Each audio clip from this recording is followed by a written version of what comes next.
जय हिंद, वंदे मातरम। मैं आपका दोस्त Sunil Kumar Yadav, everything is possible with Sunil में। आज का विषय है भारत में शारीरिक शिक्षा का इतिहास। इसके अंतर्गत आज हम पढ़ेंगे सिंधु घाटी सभ्यता काल में शारीरिक शिक्षा का इतिहास। उस समय की शारीरिक शिक्षा कैसी थी, लोगों का रहन सहन कैसा था, इस विषय पर आज का मेरा वीडियो।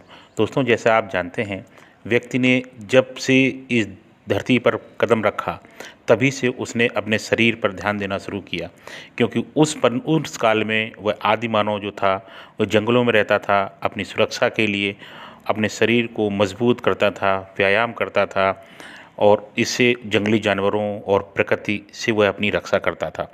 तो तात्पर्य ये हुआ कि जो व्यक्ति है, जो मानव है, वह उसका संबंध जो शारीरिक शिक्षा से है, मानव का जो संबंध शारीरिक शिक्षा से है, वो ठीक उसी प्रकार है कि जिस प्रकार एक सिक्के के दो पहलू होते हैं।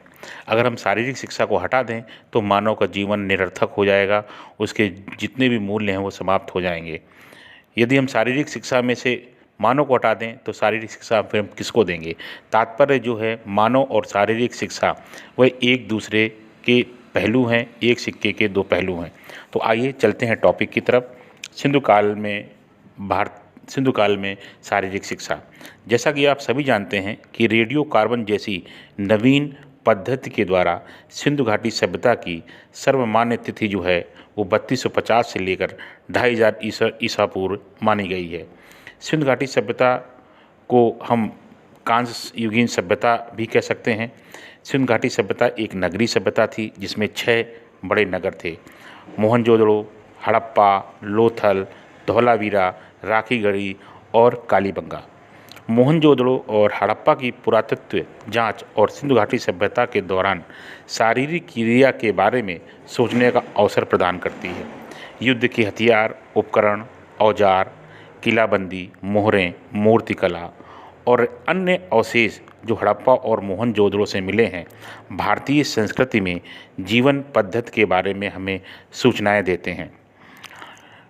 पुरातत्विक खोज के द्वारा हमें पता चला है कि मोहनजोदड़ो में एक विशाल स्नानागार था, अर्थात वहाँ पर जो लोग होंगे वो स्विमिंग की प्रतियोगिताएं करते होंगे, तैराकी की प्रतियोगिताएं करते होंगे, तैरते होंगे। एक मिट्टी की मोहर मिली है जिसमें एक हष्टपुष्ट देवतुल्य नायक का चित्रांकन किया गया है। हमें कई ऐसे मोहरें मिली हैं जिनमें हमें इसे पता चलता है कि लोग वहाँ पर शारीरिक शिक्षा के प्रति बहुत जागरूक थे। एक नाचती हुई लड़की की कांस्य मूर्ति मिली है जो ये संदेश देती है कि लोगों को नृत्य बहुत पसंद था। हमें वहाँ बैल मिले हैं, अर्थात शिकार करते हुए लोगों के मोहरें मिली हैं। इससे हमें पता चलता है कि उस काल में शारीरिक शिक्षा जो थी वह अपने चरम पर थी और लोग जीवन के साथ साथ शारीरिक क्रियाएं भी किया करते थे। दोस्तों, शारीरिक शिक्षा जो है वह व्यक्ति का एक अभिन्न अंग है जीवन जीने के लिए। मध्य एशिया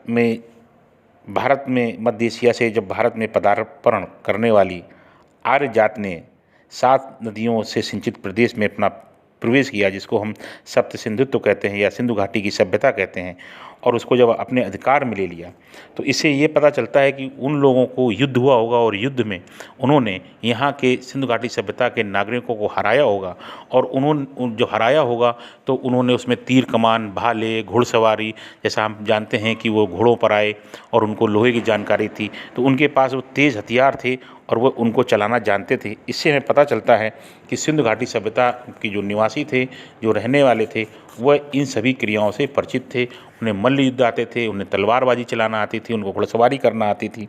ये सब निश्चित हो जाता है। नृत्य जो था उनका स्वाभाविक खेल था, क्योंकि एक कांसे की मूर्ति मिली है। लगभग 3000 ईसा पूर्व अत्यंत मनोरम सभ्यता का विकास भारत में हो चुका था। मोहनजोदड़ो में सार्वजनिक स्नानागार मिले हैं जो रोम के उत्तरार्ध काल के स्नानागारों जैसे थे। जो जन सामान्य वहाँ पर व्यायाम करता था, स्वास्थ्य लाभ करता था और उसके पश्चात वो तरण तारण करते होंगे। तो दोस्तों, ये जो सिंधु घाटी सभ्यता का इतिहास है, ये हमें बताता है कि लोग जो थे उस समय भी शारीरिक शिक्षा के प्रति बहुत ही रुचि रखते थे, क्योंकि जो मोहरें मिली हैं उसमें कुत्ते हैं, बिल्ली हैं, कबूतर है और कांस्य की मूर्ति है, नृत्य मूर्ति है। तो इससे जानकारी मिलती है कि उस काल में भी लोग शारीरिक शिक्षा पर विशेष ध्यान देते थे। दोस्तों, जानकारी अच्छी लगी हो चैनल को लाइक करें, सब्सक्राइब करें, शेयर करें। जय हिंद, वंदे मातरम।